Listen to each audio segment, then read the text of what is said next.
Hi there, Ben Prather from MTech here again. The next video in our Getting Started with Minecraft series is on our Minecraft interface, kind of the menu and how the inside of the game works, as well as a suggested first lesson, an optional first lesson, where to find those tutorials. Remember, many students have different experiences with Minecraft. Some might not know the controls or how to use the world at all. So we do recommend a low stakes introduction such as a tutorial world.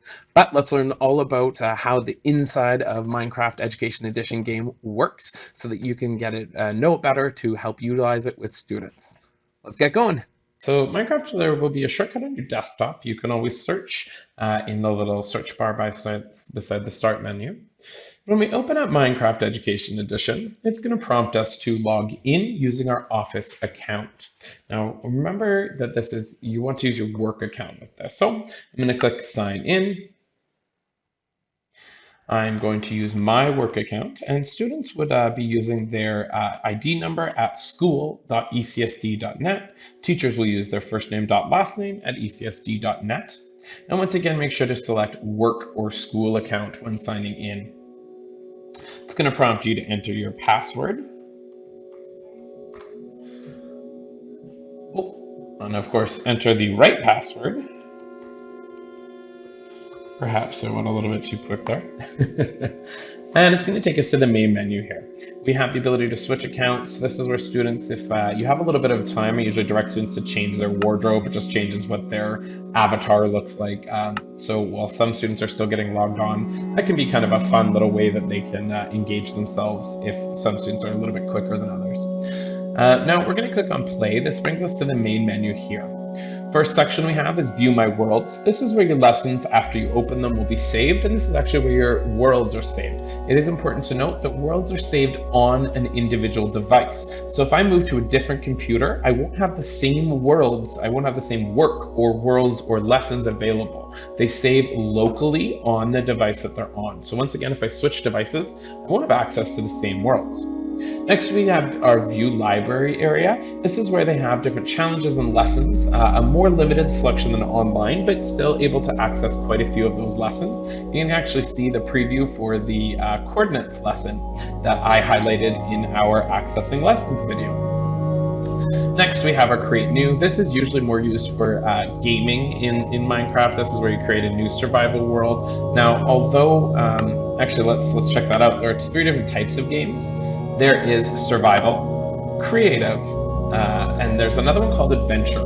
Adventure's not in this because adventure is one that we use for lessons. I'll let you know the difference between the two. Survival, students are trying to survive. They have a health, they have to eat, they fight kind of bad guys. It's definitely more gaming version. However, I have seen survival used in some language classrooms where students have to communicate with each other to survive. Then there's creative mode, which lets students build with all of the things available in Minecraft. This is usually what we're using in the Education Edition. Because it allows students that ability to create and demonstrate their learning in any way. But once again, we don't usually use this Create New button. Next, we have Join World. We'll go over more about joining worlds in our collaborative lesson series using collaborative live worlds with students. Next, we have our Import button. This is where we bring in those Minecraft worlds for the first time, and I will have a video for your students telling them how to import these different lessons. Okay. A suggested first lessons for students. Let's look under this View Library of Lessons. They have a bunch of different sections here. This is educational lessons. Those build challenges, which tend to be creative, 21st century skills, geared lessons, okay? And then we have Biomes and Worlds, which reflects the different biomes available in Minecraft, as well as a how to play section. So I suggest, first of all, checking out a great first lesson is actually here in the how to play. So a low stakes lesson, students can click start here. There are multiple different sections, 1, 2, 3, 4, 5, 6 different sections teaching students how to use different parts of the Minecraft world. There also is these 2 tutorials, this one for PC or Chromebook or Mac, and this one for our iPad Touch users.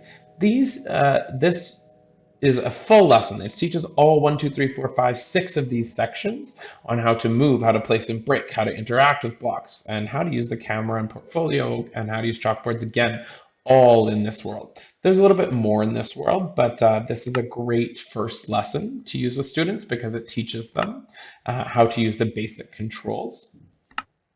We also have a bunch of those lessons from online available here for students to access. So instead of sharing via Google Classroom for some lessons, you can just direct students to actually come in this area and find the lesson that you want to be working on in here as well. So there is always that option, okay? As you can see.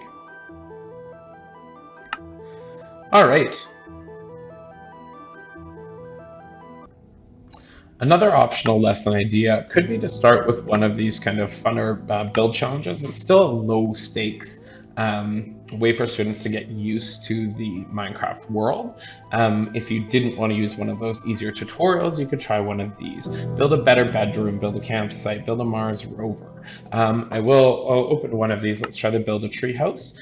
Students can create the world. And again, these are individual lessons. So students are working in their own world, and they'll have to export their work for teachers to see. I will have a student video series on how to document and export their work. All right, so as the lesson just loads really quickly here, hopefully. All right, so as lesson loads, there we go. First of all, you'll see off to the left there, we have the H button, which can hide those controls for students so that they can either use them if they need the extra help their first time. So that's why I said the tutorial version doesn't necessarily need to be the first lesson you do. Students can usually figure it out, but it doesn't give them guidance on how to break or place blocks. But yeah, this is always an option since there is the controls there. So if I press E to go to my inventory, I have access to all of the different blocks in creative mode.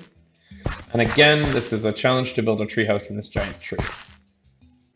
All right, so that was our basic kind of introduction to the Minecraft menu or interface, how to kind of move around in Minecraft, and some possible tutorial lessons for students, as well as some low-stake lessons for students, so that those that are unfamiliar with how to move and break and place blocks in Minecraft can kind of be able to play around and learn how to do that before there's any high-stakes curricularly tied assessments or lessons that are really important for them to be practicing and demonstrating their learning in. So again, that was our easy way easy introduction to the Minecraft interface. Check out our next video, which is on in-game documentation tools. How students, once they're familiar with it and they're making great creations of Minecraft, how they can then share that with you with built-in in-game documentation tools. Thanks for joining us today.